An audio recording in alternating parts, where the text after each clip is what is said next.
welcome to SVG-TV's news for Friday, August 2nd, 2024. I'm Triska Campbell with the details.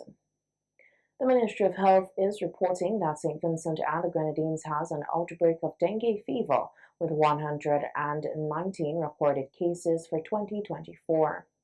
Speaking on radio, Chief Health Promotions Officer Shanika John says 82 cases were recorded in the month of July, noting that while August is predicted to experience hotter conditions, mosquito breeding sites should be destroyed. June to July, August is also predicted to be even hotter than June and July.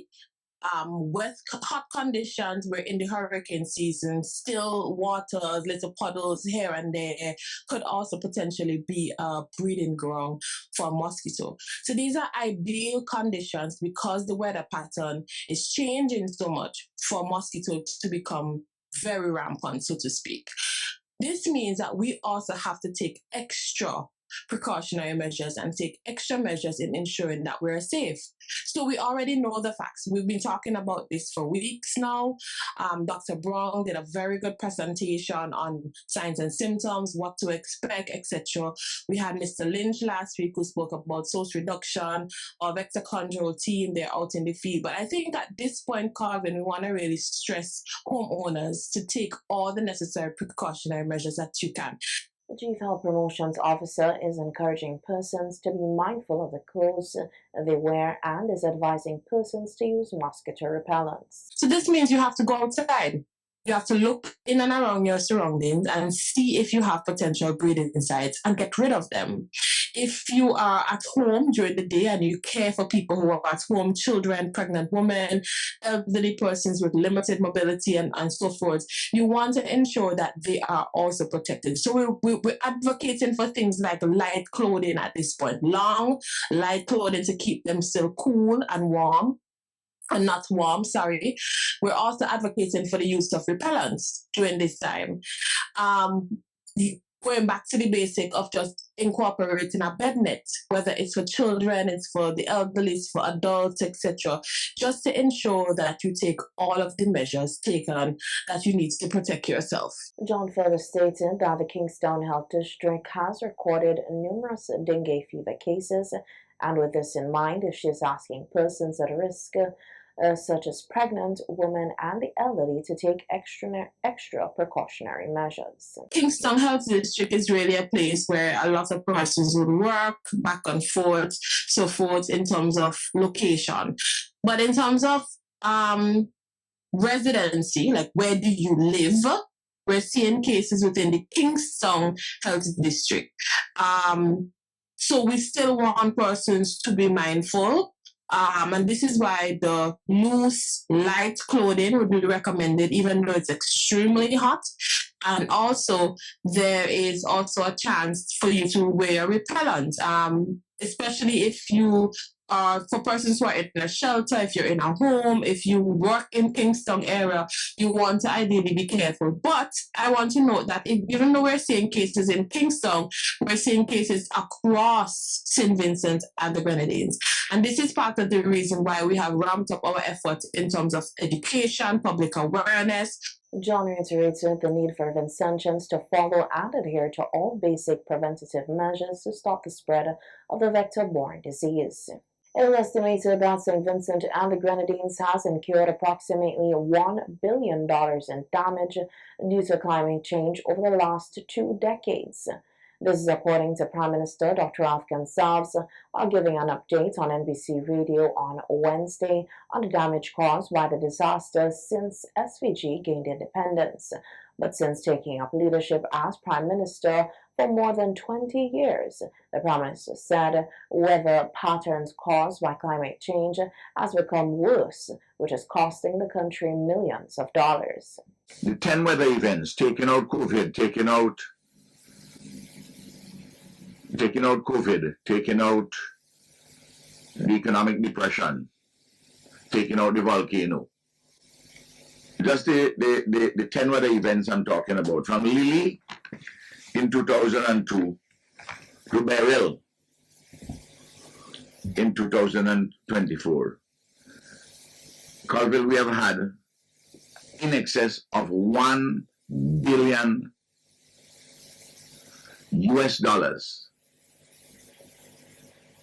in damage. I talk about loss. In damage. You know what is our total GDP? Just over 3 billion EC dollars, which is 1 point something billion. SVG's high debt is also attributed to borrowings made in preparation for a disaster or for post-recovery and rebuilding efforts. And while financial help is received, the Prime Minister said it is never sufficient, as the burden is always that of the country. And we have had to bear the brunt ourselves of our relief, our recovery, and our reconstruction. We. Of course, we have gotten some help from friends and allies, but we have had to borrow a lot of money in order to recover.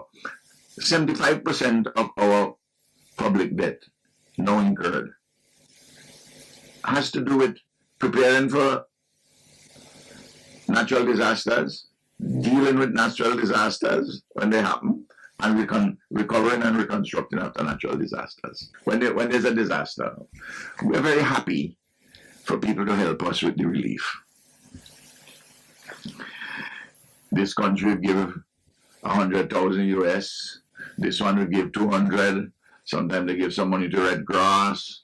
So it's not even enough to take care of the relief. But we are grateful. For Hurricane Beryl, the damage will take up a high percentage of the country's gross domestic product, or GDP, according to the Prime Minister. And I point out that the 16 floods between April and March and April in 2011. Remember, we had 2 months in 2010, then March, April. That's why, for instance, we had to build over the Basin Road Bridge, which we were building 3 times. Now we started to do it. And too much created problems for us. The floods created problems for us. And then in 2013, in 2011, and then 2013, the Christmas drought. That's why I always say I had to build over Basin Road 3 times. So that is what we have to bear. Principal of the Canouan Secondary School, Terry Oliver, is optimistic that the secondary school will be ready for the new school term come September. During a recent visit to Canouan, it was evident that repairs being done on the secondary school were in its advanced stages. The school roof had received extensive damage following the passage of Hurricane Beryl, but the principal is confident that schooling should not be disrupted. Yes, I think we will be ready for the school term. They're doing a lot of work right now. Like you see that they are outfitting the school that was damaged, extensively damaged the roof by Beryl. And so the work is being commenced, and from then we have the internal portion to do, which might take a little time, but I think we will be ready for school in September. Went totally. The windows was completely pulled out or broken. Same thing with doors. We had a lot of soaking in terms of the books. In the science lab, things being broken, and in the IT lab, computer being tossed about, and all that. But I know we will be ready. The secondary school has a population of more than 100 children. Oliver said, luckily, teachers have not experienced any damage as they are all from mainland St. Vincent. 130, and we have not done our intake as yet, which will be 18 students in Form 1 to 148 by September 2nd. My teachers are not from Canouan. In fact, 99.99% are from mainland St. Vincent. Yeah, but some were affected on the mainland. At least I know one told me that her roof was blown off up there, but they're not from here. The government has said that students from Canouan and Maru would not be displaced when school reopens. However, students from Union Island have the option of schooling on mainland St. Vincent. The importance of the first batch of livestock landed at the Argyle International Airport 2 days ago from Jamaica. This is part of SVG's food security project funded by the World Bank. The procurement officer within the Ministry of Agriculture, Cassia Toby, applauded the initiative, which is a collaborative effort between the Economic Planning Division of the Ministry of Finance and the Ministry of Agriculture, Forestry, Fisheries, and Rural Transformation. Last year, in a similar fashion, we received some sheep, and this year we are receiving goats and rabbits as the first of 2 shipments that will come from a company called Newport Mill. So we have a contract with them for goats, rabbits, cattle, and pigs. So this is the first of 2 shipments. The second shipment would be of the cattle and the pigs. It's quite an honor for us to be able to come to the place where we're able to receive these animals. It's been, procurement takes a while and selection takes a while. And then we have the shipment and the receipt of these animals. So this is another milestone for us in terms of the implementation of the food insecurity project. And we just continue to be happy to meet these different milestones, to be able to receive these animals, to be able to meet the goals under the project, and to be able to contribute to improving food security in St. Vincent and the Grenadines. Deputy Chief Agricultural Officer Calvin King explained the benefits of having such a project. These animals would be bred, and that's very important. And the offsprings of those would go toward applicants who are going to breed those animals, and from that you would have the production going out to the consumer or clean set.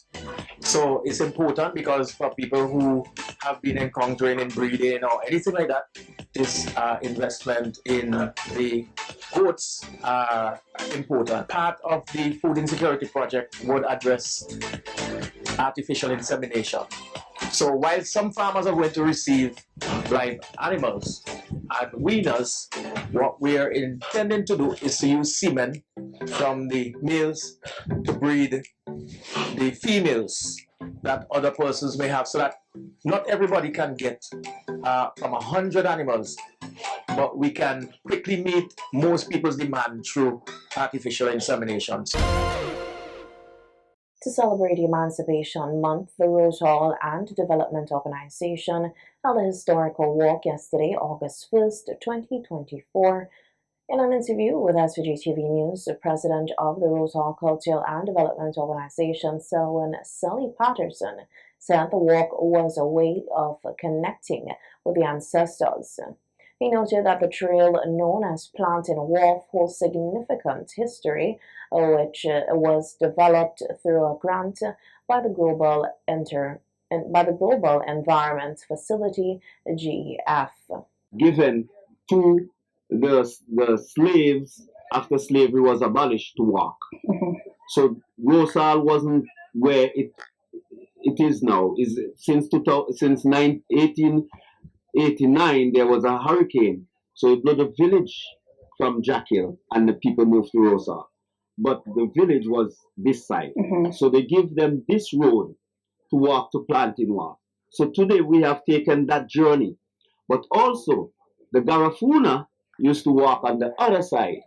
So we also take that journey. But the British took that road as the main road. Right? So we walk to the Planting Wharf and then we walk back up to Grey Road and come back here. So this is the event that we have planned. But the trail is very significant, and it was done by a small grant from GEF, that's the Global Environmental Facility. The walk comprised mainly of young children from Rose Hall. Noting the significance of the walk, Patterson said the younger generation needs to become aware of their past.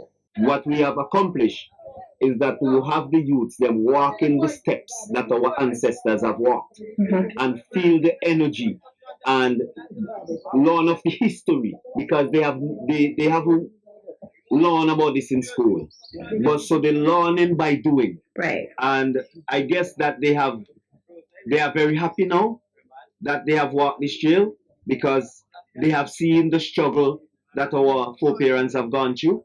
And by receiving that energy, I think we have accomplished what we have set out to do. Meantime, members of the organization also stressed the importance of the walk, which they say was timely.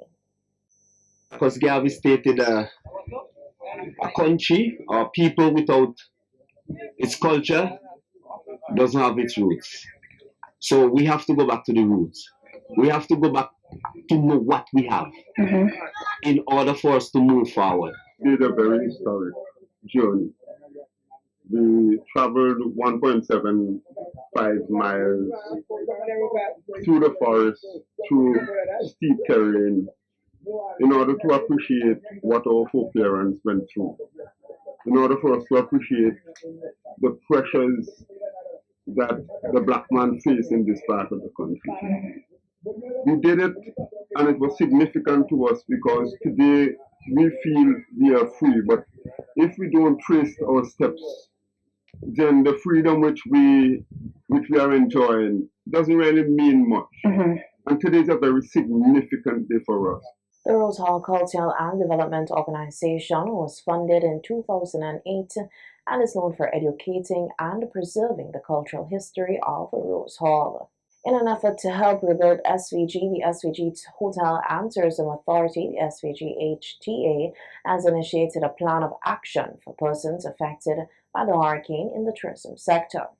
Speaking to SVG-TV News in a telephone interview today, President of the SVG Hotel and Tourism Association, Isola Giddings, explained that the initiative will afford persons the opportunity to apply for vacancies presently existing within the membership establishments. The initiative came about through a conversation as to what we can do, the Hotel and Tourism Association can do to assist members in the Southern Grenadines, because we know the building materials, the food stuff, is going through government and other entities. But what can we do to assist our brothers and sisters? Hence, this initiative of job placement came to mind, and we put it into being.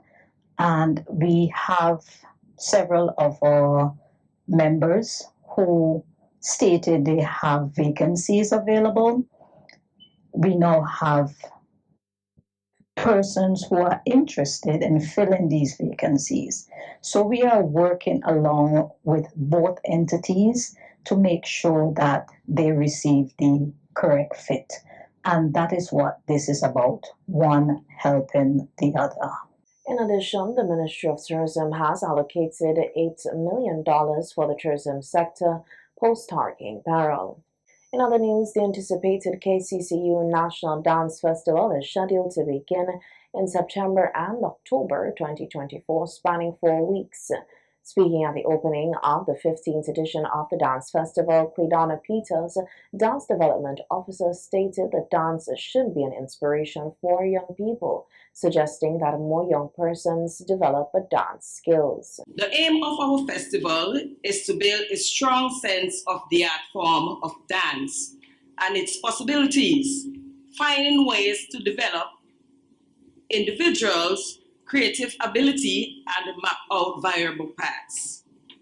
Our objectives to nurture the development of dance throughout our country, to foster collaboration amongst different troupes, to enable individuals to value dance as a tool of expression, to preserve and to promote our cultural heritage, and to utilize dance as a creative tool of learning and development within our communities. The Dance Development Officer said the dance festival this year should meet the objectives set out, which are of high standards. This year's festival will see 5 different categories, which includes traditional dance, creative folk, modern, social, and hip-hop dance. Each of the categories would see group performances, while some will see trios, duets, and solos. Trios would be done in the modern category. only, while duets will be done in the social, modern and hip-hop categories. Solos will also be done in modern and the hip-hop category. The festival will see participation of a number of primary and secondary schools, along with junior and senior community groups. The preliminary rounds will be on the 14th, 21st, and 28th of September, with the finals set for October 12th, 2024.